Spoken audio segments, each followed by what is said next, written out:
ఈరోజు 59 కులాలకి విద్యా రంగంలో, ఉద్యోగ రంగంలో, ఆర్థిక రాజకీయ రంగంలో సమాన వాట కావాలని కోరుకున్నటువంటి వాళ్ళం మనం. ఈ వర్గీకరణ విషయంలోనే శాస్త్రీయంగా జరగాలని కొంతమంది మాట్లాడినా అది ఎందుకు మాట్లాడారని చెప్పేసి అని మనం తిట్టుకున్న సందర్భాలు కూడా ఉన్నాయి. ఎందుకంటే వర్షం వచ్చింది, వాగులు పొంగుతా ఉన్నాయి, చెరువులో కెపాసిటీకి మించి నీళ్లు వస్తా ఉన్నాయి, ఆ చెరువు తెగిపోయేటువంటి పరిస్థితులు ఉన్నప్పుడు ఆ చెరువును ఏ విధంగానైతే మాలోడు నీరెటోడు కాపాడాడో ఈ భారత రాజ్యాంగాన్ని అట్లా కాపాడుకుంటూ వస్తున్న కమ్యూనిటీ మాల కమ్యూనిటీ అనే విషయాన్ని మీకు గుర్తు చేస్తా ఉన్నా. మీరేమనుకుంటున్నానంటే ఈ రిజర్వేషన్ వెనకాల రాజకీయాలు ఉన్నాయి, ఈ రిజర్వేషన్ల వెనకాల నమ్మక ద్రోహం ఉంది, ఈ రిజర్వేషన్ల వెనకాల ఈరోజు మాల సామాజిక వర్గాన్ని ఒంటరి చేయాలని రెడ్లతో తిట్టిపించారు, బీసీ సంఘాలతో తిట్టిపోయారు, కొంతమందితోటి మనతో ఉండే ఉపకులాలతో కూడా తిట్టిపించారు. నేత కానీ ఆ వెంకటేష్ నేత అనేటోడు ఒకడు ఉన్నాడు, వానితో తిట్టిపించారు. మొత్తము చూసినావా ఆ మాల కమ్యూనిటీ దోసుకుంది, దాచుకుంది, పంచుకుంది. ఇగో వాళ్ళతో ఉన్న సోదరులే వాళ్ళని తిడుతుర్రని మనల్ని బ్లేమ్ చేసింది ఈ యొక్క మన సోదర సామాజిక వర్గం. ఈరోజు 59 కులాలకి ఇప్పటి వరకు వాళ్ళకు కారం చెడులో జరిగిన చుండూరు, పదిరకుప్పం, నీరుకొండ ఎక్కడ జరిగిన మాలలే కదా నాయకత్వం వహించింది. రాజ్యాధికార ఉద్యమంలో మాలలే కదా ఉన్నది. అంటే ఎట్లా ఉంటుందంటే కబడ్డీ ఆడేటప్పుడు ప్లేయర్లు బలహీనంగా ఉన్నప్పుడు పెద్ద ప్లేయర్ వేయినప్పుడు అందరిని ఒక్క దగ్గరికి తీసుకొచ్చినట్టు మాల కమ్యూనిటీ మీద కుట్రలు జరుగుతూ ఉన్నాయి. ఆ కుట్రలను ఛేదించాలంటే మనమంతా కంకణబద్దులై విద్యార్థులు, యువకులు, ఉద్యోగ సంఘాలు, మాల సంఘాలు అందరు ఏకమై మన హక్కుల కొరకు మనం ఉద్యమించాల్సినటువంటి అవసరం ఉంది. ఈ రోజు ఇక్కడ జరిగేటువంటి మాల హక్కుల సాధన సమితి, అదేవిధంగా మాల హక్కుల సాధన సభ, ఇవి హక్కుల గురించి రేపు మాట్లాడుకుని ప్రజా ఉద్యమాన్ని నిర్మించాల్సినటువంటి అవసరం ఉంది. ఏ విధంగా మనం ఈ రోజు ఇక్కడ మెదక్లే మొదలైన ఈ ఉద్యమం తెలంగాణ వ్యాప్తంగా మాల సంఘాలను, విద్యార్థి సంఘాలను, ఉద్యోగ సంఘాలను, యువజన సంఘాలను అందరినీ కలుపుకొని తెలంగాణ వ్యాప్తంగా మొత్తం చైతన్య యాత్రను కూడా నిర్వహిస్తాం. ఎంత పాపులేషన్ వచ్చిందంటే మొత్తం దాదాపుగా 21,09,865. ఈ రాష్ట్రంలో 3వ అత్యంత జనాభా కలిగిన కమ్యూనిటీ మరి ఇదంతా జరుగుతుంది కదా. మాల సామాజిక వర్గానికి సంబంధించిన మంత్రులతో డిప్యూటీ సీఎం గారు, డిప్యూటీ గౌరవ స్పీకర్ గారు, మంత్రి వివేక్ వెంకటస్వామి గారు, ఎంపీలు, ఎమ్మెల్యేలు, ఎమ్మెల్సీలు, మాలమానాడు జాతీయ అధ్యక్షుడు అద్దెకి దయాకర్ గారు నేను ఒక రోజు అంబేద్కర్ ఓపెన్ యూనివర్సిటీలో అంబేద్కర్ విగ్రహావిష్కరణ రోజు నేను అడిగాను, అన్న మీరు జాతీయ అధ్యక్షుడిగా పనిచేశారు, తెలంగాణ రాష్ట్ర ఉద్యమంలో మనం వర్గీకరణ భారత రాజ్యాంగం ప్రకారం 341 క్లాస్ 4 మీకు తెలవాలి. సుప్రీంకోర్టు గైడ్ లైన్స్ లో వర్గీకరణ అనే విషయం కాకుండా ఏ రాష్ట్రంలోనైనా మీరు వెసులుబాటు బట్టి అక్కడ ఉన్న డిమాండ్ బట్టి మీరు నిర్ణయం తీసుకోవాలని చెప్పారు. అది వాస్తవంగా సుప్రీంకోర్టు తీర్పు కాదు, ఓన్లీ గైడ్ లైన్స్. ఆ గైడ్ లైన్స్ ఇప్పించడం వెనుకాల కేంద్ర నరేంద్ర మోడీ పేరేంట్లో బహిరంగ సభ పెట్టి కృష్ణతో మీటింగ్ మొదలైంది. సుప్రీంకోర్టుతో సహకరించి న్యాయం చేస్తారని చెప్పిపోయాడు. అంటే కుట్రలను ఉండాల్సినటువంటి అవసరం ఉంది. మాల సామాజిక వర్గం అంబేద్కర్ ఐడియాలతో, బుద్ధిజం ఐడియాలతో చైతన్యం చేసిన క్రమం వచ్చిన మార్పులు మీరు ముందు మొదలు చూడండి. ఏం చేశారు? ముస్లింలు ఉంటారు, తలాక్ అనేటువంటి అంశం మీద వాళ్ళు తిరిగి ఎస్సీలు అనే వాళ్ళు ఎప్పుడు కూడా యూనిటీగా ఉంటారు. యూనిటీగా ఉంటే వాళ్ళు రాజకీయ అధికారం అంటారు, వాళ్ళ జనాభా అవకాశాలు అంటారు, వాళ్ళు మొత్తం రాజ్యాన్ని గమనిస్తారని భయంతో ఎస్సీల నుంచి ఇచ్చే ఎత్తులకు చంద్రబాబు నాయుడు, వెంకయ్య నాయుడు తన వెనకాల రాజకీయాలను అర్థం చేసుకోవాల్సిన అవసరం ఉందని నేను భావిస్తున్నాను. ముఖ్యంగా 2024లో సుప్రీం గైడ్లైన్స్ వచ్చిన తర్వాత ఆ సుప్రీం గైడ్లైన్స్ ఏం చెప్పిందో రాష్ట్రంలో తెలియజెప్పాలి.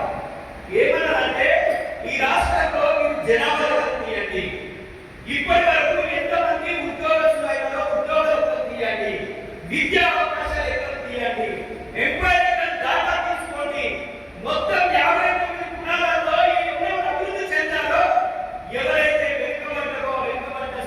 వర్గానికి ఎక్కువ రిజర్వేషన్ ఇవ్వండి అని చెప్పేసి సుప్రీంకోర్టు గైడ్లైన్స్ చెప్పింది. ముఖ్యమంత్రి రేవంత్ రెడ్డి చదువుతారు కాబట్టి, ఆయన పెద్ద చదువుకోలేదు కాబట్టి ఓటు బ్యాంకు రాజకీయాల కోసం ఏంటి మంత్రులతో ఒక కమిటీ వేశారు, షెడ్యూల్ కమిషన్ వేశారు.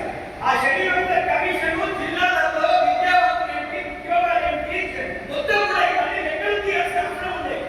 కానీ అవేమి తీయకుండానే, ఎంపరికలు దాటలేకుండానే, జనాభా లెక్కలు లేటెస్ట్ గా తీసుకోకుండానే వాళ్ళు 2011 జనాభా లెక్కలు తీయడం వల్ల, ఉమ్మడి రాష్ట్రం లెక్కలు తీయడం వల్ల 2016లో 64,30,000 జిల్లాల జనాభా 2011లో 54 లక్షలు.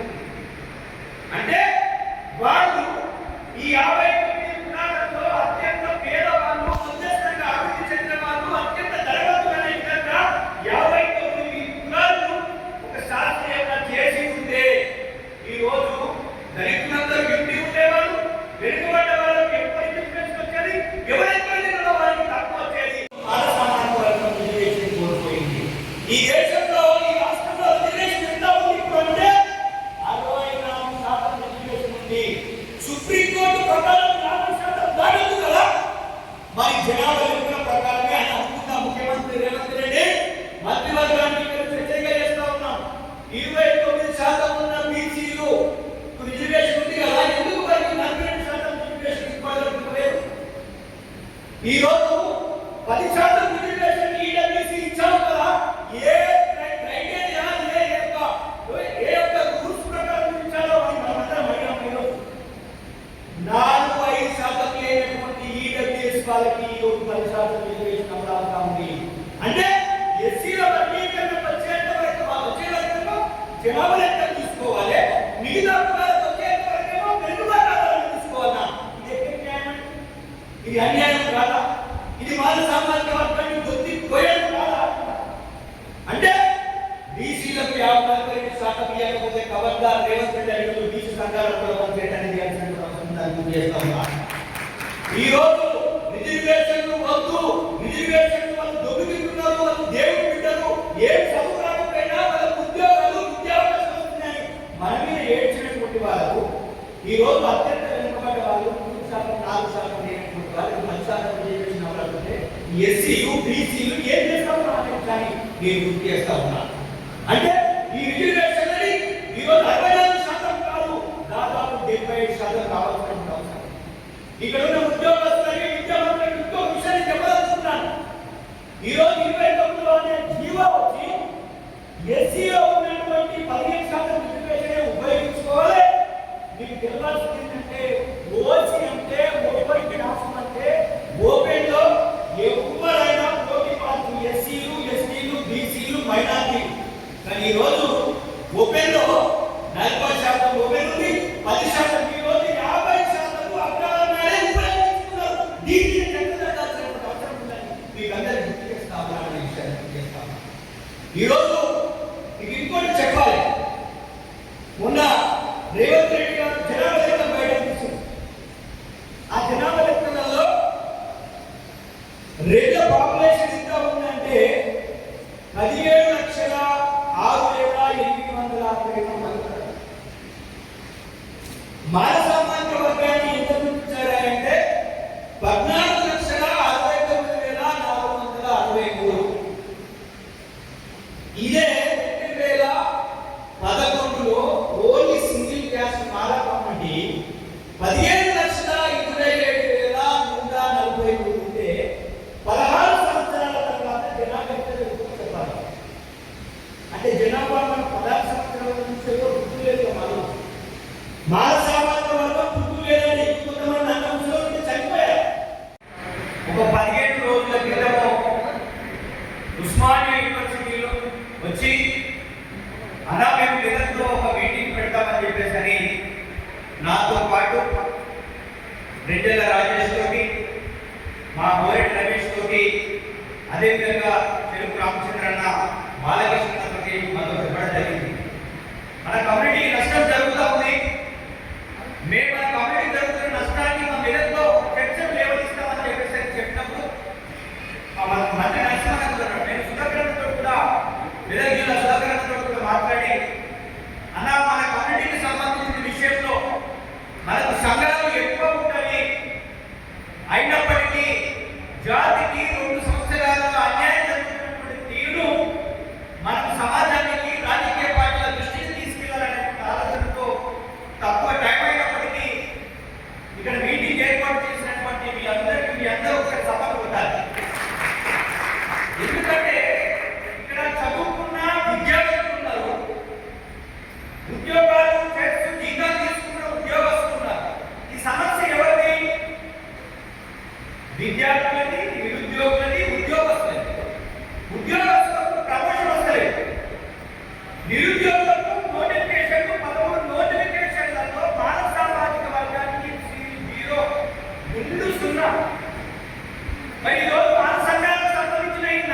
తమ్ముడు ఉస్మానియా యూనివర్సిటీ నుంచి మాదాసు రాములు వచ్చాడు. అదేవిధంగా పండుగ బాధ్యత వచ్చాడు. తమ్ముడు బతుల దిలీప్, బతుల రమేష్ వచ్చాడు. ఆ వాస్తవంగా నేను చాలా విషయాలు మాట్లాడాలని చెప్పేసి ఒక 2 పేజీలు రాసుకుని వచ్చిన. కానీ అందులో మా కోరిక రమేష్ ఏం చేసిండే భారతంలో మన జాతికి ఏ విధంగా అన్యాయం జరుగుతున్నదంతా చెప్పేసి నేను ఒకటే చెప్పదలుచుకున్నా, ఈ దేశంలో ఈ రాష్ట్రంలో ఏ కమ్యూనిటీ అయినా బలమైనంగా ఏకమై గొంతు వినిపిస్తుందో బాధ్యత బడుతుందే పని అయిపోయినటువంటి రోజు ఈ రోజు అనే విషయాన్ని గుర్తు చేస్తా ఉన్నా. మీకు మాల సామాజిక వర్గం ఎంత జనాభా ఉంది, మాల సామాజిక వర్గాన్ని ఈ తెలుగు నేల కింద ఎన్ని ఉద్యమాలకు నాయకత్వం వహించి ఈ దళిత సమాజాన్ని, ఈ బహుజన సమాజాన్ని, యావత్ తెలంగాణ సమాజాన్ని వైపునటువంటి సామాజిక వర్గం మాల సామాజిక వర్గం. మీ జిల్లా నుంచే సాంస్కృతిక ఉద్యమ నాయకత్వం నుంచి ఒక ప్రజా యుద్ధంలో ఒక గద్దలు వచ్చారు. ఈ తెలంగాణ వాదాన్ని ప్రతి వాడలో, ప్రతి గల్లీలో, సింగరేణిలో, బస్తీలలో తెలంగాణ ఆవశ్యకతని తెలియజెప్పినటువంటి వాళ్ళు ఈ యొక్క జిల్లా నుంచి వచ్చారు. ఇక్కడ చాలా విప్లవోద్యమాలు జరిగాయి, సామాజిక ఉద్యమాలు జరిగాయి. ఆ తర్వాతనే మనం ఈ రోజు ఈ యొక్క వేదికపై నుంచి మాట్లాడుతున్నటువంటి పరిస్థితి వస్తుందనే విషయాన్ని నేను గుర్తు చేస్తా ఉన్నాను. ఇక్కడ ఉన్న వీరు కూడా చాలా ఉద్యమాల్లో పనిచేసిన వాళ్ళు. ముఖ్యంగా సుప్రీంకోర్టు, రాజకీయ పార్టీల అవన్నీ ఇప్పుడు ఎట్లా ఉన్నాయంటే ఏ సామాజిక వర్గం బలంగా చూపించి, ఏ సామాజిక వర్గం జనాభా ఎక్కువంటే అది అబద్ధమైన, అది నిజమైన, అది ఏమైనా కానీ మీరు కూడా అది జరగాలి. భారత రాజ్యాంగాన్ని రక్షకులు ఎవరు అంటే మాల సామాజిక వర్గానికి భారత రాజ్యాంగం మీద దాడి జరిగితే దేశవ్యాప్తంగా, రాష్ట్ర వ్యాప్తంగా ఉద్యమించిన చరిత్ర ఉంది. ఈ మాలలకు జరుగుతున్న అన్యాయాన్ని తెలియజెప్పేటువంటి వాళ్ళు ఎందుకంటే మాల సామాజిక వర్గం బీసీలను చైతన్యం చేసింది, ఎస్టీలను చైతన్యం చేసింది, ఈరోజు అగ్రవర్గాలను ప్రజాస్వామ్యవాదులను తయారు చేసింది, రాజ్యాధికార ఉద్యమానికి నాయకత్వం వహించింది. ఈ యొక్క తెలుగు నేలకి బౌద్ధ సమాజ పార్టీ వస్తే దానికి ముందుండి నాయకత్వం వహించి రాజ్యాంగాలను తీసుకెళ్ళినటువంటి వారు మాలల విషయాన్ని చేస్తున్నారు.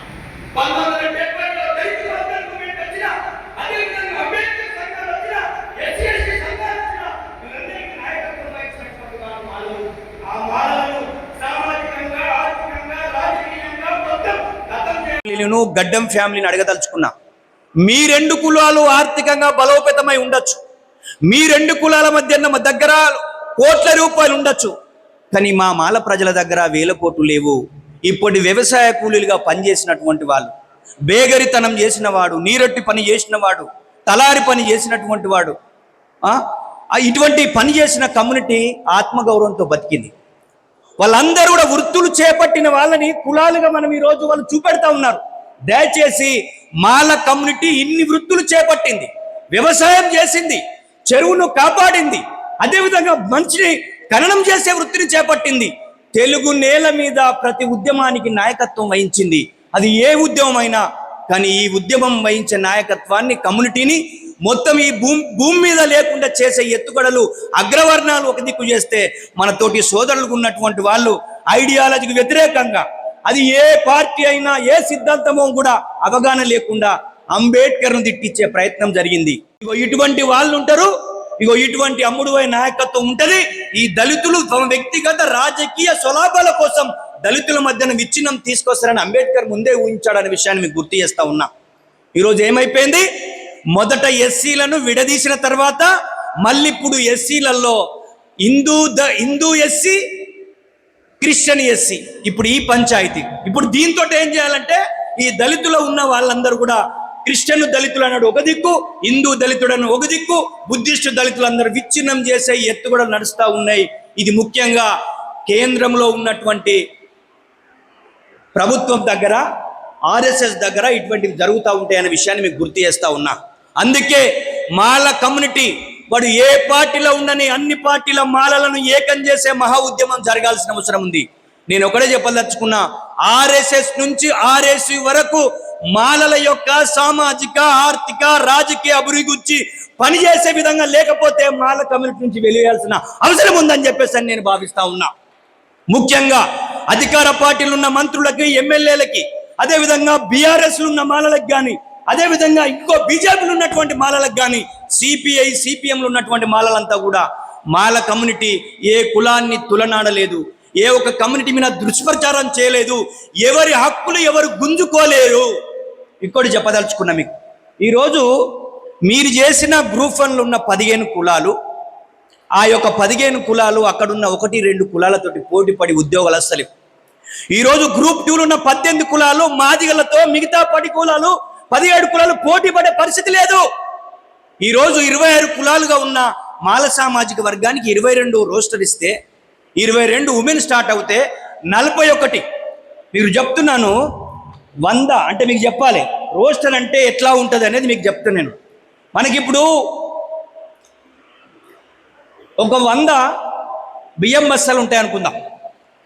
ఆ 100 బియ్యం బస్తాలలో ఏ ఉద్యోగ నోటిఫికేషన్లనైనా 50 కన్నా ఎక్కువ ఉద్యోగాలు లేకపోతే మనకు ఒకటే ఉద్యోగం వస్తుంది. వాళ్ళకి ఎన్ని వస్తాయంటే ఓన్లీ ఓపెన్లోనే 28 రోస్టర్ పాయింట్లు ఉన్నాయి. ఆ ఓపెన్కు మనం పోటీ కాదు. బీసీలకు వాళ్ళకి 29 ఉన్నాయి, అదేవిధంగా ఎస్టీలకు 10 ఉన్నాయి. మాల సామాజిక వర్గానికి వచ్చేసరికి 22 నుంచి స్టార్ట్ అవుతుంది. 22 లోపు మొత్తం అన్ని కులాలకు ఉన్నాయి. అట్లయినప్పుడు మాల సామాజిక వర్గము ఈ ఉన్న అన్ని కులాల కన్నా అభివృద్ధి చెందినటువంటి వాళ్ళ దీన్ని సరిచేయాలంటున్నాం, దీన్ని మార్చాలంటున్నాం. నేను ఒకటే చెప్పదలుచుకున్నా, ముఖ్యమంత్రి రేవంత్ రెడ్డి, నువ్వు రిజర్వేషన్ చేసిన వర్గీకరణ తప్పు. వాళ్ళ సామాజిక వర్గం 30 లక్షలు, మేము 25 లక్షలు ఉంటే తండ్రి ఆస్తి కొడుకులకు 2 కొడుకులు ఉంటారండి, 5 ఎకరాలు ఉందనుకో, 2.5 ఎకరాలు ఇస్తారు కదా. పెద్ద కొడుకుకు 4 పిల్లలు ఉన్నారు, చిన్న కొడుకు 2 పిల్లలు అని చెప్పేసి అని వీనికి 2 ఎకరాలు వారికి 3 ఎకరాలు ఇవ్వరు కదనండి. మేము ఇక్కడ నుంచి డిమాండ్ చేస్తా ఉన్నా, ఇంకా 2% రిజర్వేషన్ మాల సామాజిక వర్గానికి కావాలని చెప్పేసి అని డిమాండ్ చేస్తా ఉన్నాం. అసలు ఈ రోస్టర్ పాయింట్లు ఎవడ తయారు చేసింది? ఎన్ని సంవత్సరాల నుంచి ఉంది ఈ రోస్టర్ పాయింట్లు? ఈ రోస్టర్ పాయింట్ను రద్దు చేయాలని చెప్పేసి అని డిమాండ్ చేస్తా ఉన్నాను. ఎస్సీ వర్గీకరణ చట్టాన్ని సవరించాలి, రోస్టర్ పాయింట్ రద్దు చేయాలి. ఇప్పుడు మీరు కొత్తగా మా వాళ్ళు అడుగుతున్నటువంటి మాకు 22 తీసుకొచ్చి 16 పెట్టు, అరే కాదురాబాయ్, 28 రోస్టర్లు ఓపెన్లో ఉన్నప్పుడు ఈరోజు బీసీలకు ఎన్ని రోస్టర్లు ఉన్నాయో వాళ్ళకు ఉన్నప్పుడు మొత్తం ఎస్సీలలో ఉన్నటువంటి రోస్టర్లు ఎన్నో లెక్కలు తీసి మాకు 22 లోపు 2 రోస్టర్ కావాలి, 22 లోపు రోస్టర్ కావాలి. ఆ రోస్టర్ చేసేంత వరకు మాకు రిజర్వేషన్ 2.5% కావాలి.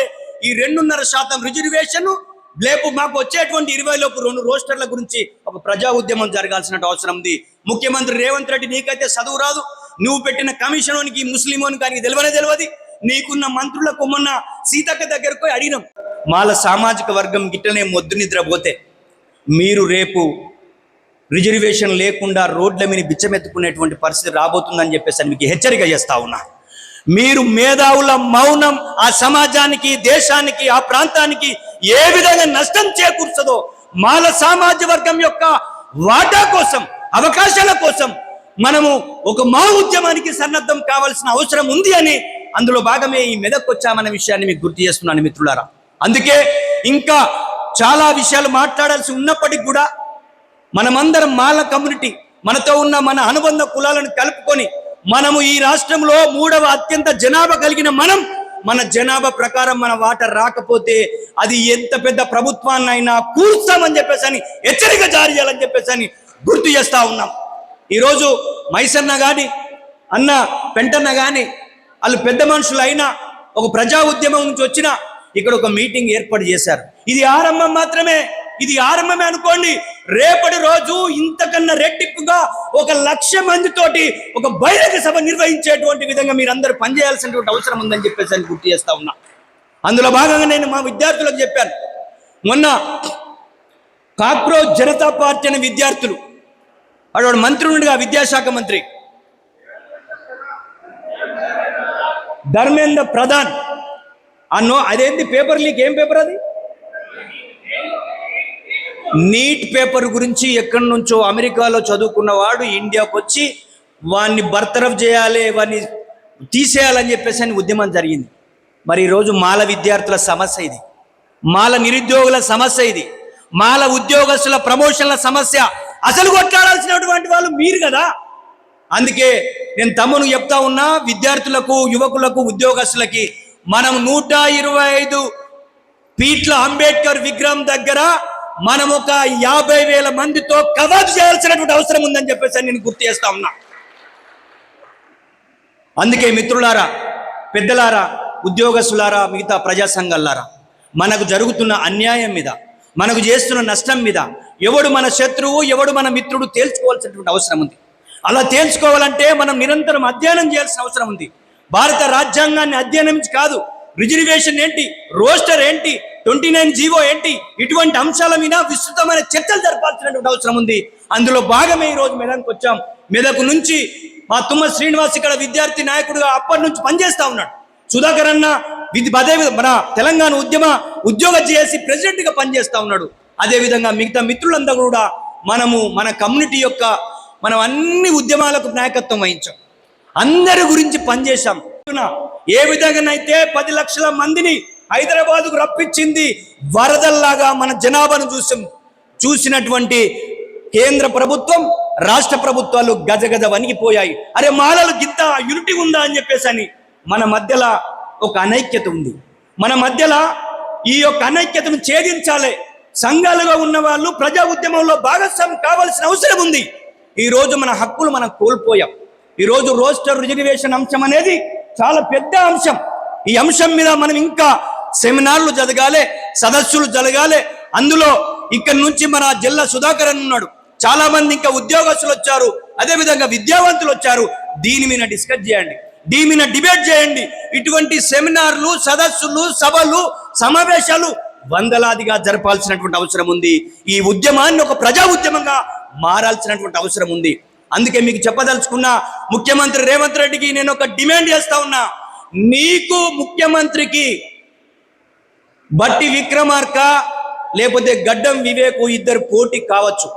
వాళ్ళిద్దరూ బాగున్నారని చెప్పి మా కమ్యూనిటీ మీద నువ్వు కక్ష పన్నినవంటే, నిన్ను అధికారంలోకి తీసుకొచ్చింది తెలంగాణలో ఉన్న మాలలే, నిన్ను 100 గజాల బాయిలో బొంద పెట్టేది కూడా మళ్ళా మాలలే అయితారని చెప్పేసి మనం హెచ్చరిక చేస్తా ఉన్నాం.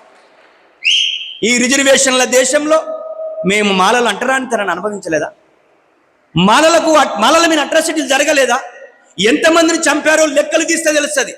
ఈరోజు 59 కులాలు అంటరాని కులాలు అన్న చెప్పినట్టు దేశవ్యాప్తంగా 1260 కులాలని ఒక షెడ్యూల్లో చేర్చేవాడు బాబాసాహెబ్ అంబేద్కర్. అదేవిధంగా ఈరోజు 59 కులాలని వాళ్ళ మధ్యలో ఈ యొక్క అగ్రవర్ణాలు, రాజకీయ పార్టీలు చేరి వాళ్ళని విచ్ఛిన్నం చేస్తారని ముందే గ్రహించాడు కాబట్టి ఒక షెడ్యూల్లో పెట్టాడు. ఈ షెడ్యూల్లో ఉన్న కులాలను విభజన చేయాలంటే పార్లమెంటుకే అత్యున్నతమైన అవకాశం. వాళ్ళకు 250 ఉన్నాయి, మాలల్లో 60 ఉన్నాయి. మొన్న ఆర్టీసీ 1000 ఉద్యోగాలు పడ్డాయి. 1000 ఉద్యోగాలు పడితే వాళ్లకు 90 ఉన్నాయి, వీళ్లకు 39 ఉన్నాయి, మాలలకు 28 ఉన్నాయి. ఇక ఇట్లా కూడా సిగ్గుపడద్దా మనం? షాదవాన్ యూనివర్సిటీలో 36 పోస్టులు ఉంటే 0 అంటే 13 నోటిఫికేషన్లో ఉద్యోగ నోటిఫికేషన్ చూస్తే కడుపు కాలిపోతుంది, కళ్ళకు నీళ్ళు వస్తూ ఉన్నాయి. ఒకసారి అర్థం చేసుకోండి. విద్యార్థులారా, నిరుద్యోగులారా, సోమరులుగా తయారు కాకుండా జ్ఞానవంతులుగా తయారు కండి. బాబాసాహెబ్ చెప్పినట్టు మీరు మీ హక్కులకై భిక్షపెత్తడం కాదు, పోరాడి సాధించుకోవాల్సిన అవసరం ఉంది.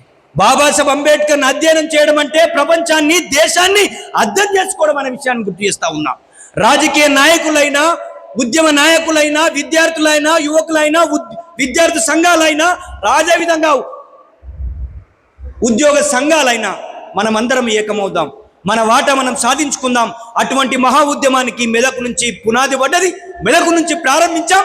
మొత్తం తెలంగాణ వ్యాప్తంగా అన్ని జిల్లాలో మనమందరం చైతన్యం చేసి మరొక్కసారి హైదరాబాదులో మాలల కవాతు నిర్వహించాలని చెప్పేసి విజ్ఞప్తి చేస్తూ ఈ అవకాశం ఇచ్చిన మీ అందరికీ కూడా పేరు పేరున ప్రత్యేకమైన కృతజ్ఞతలు. జై భీమ్, జై మాల.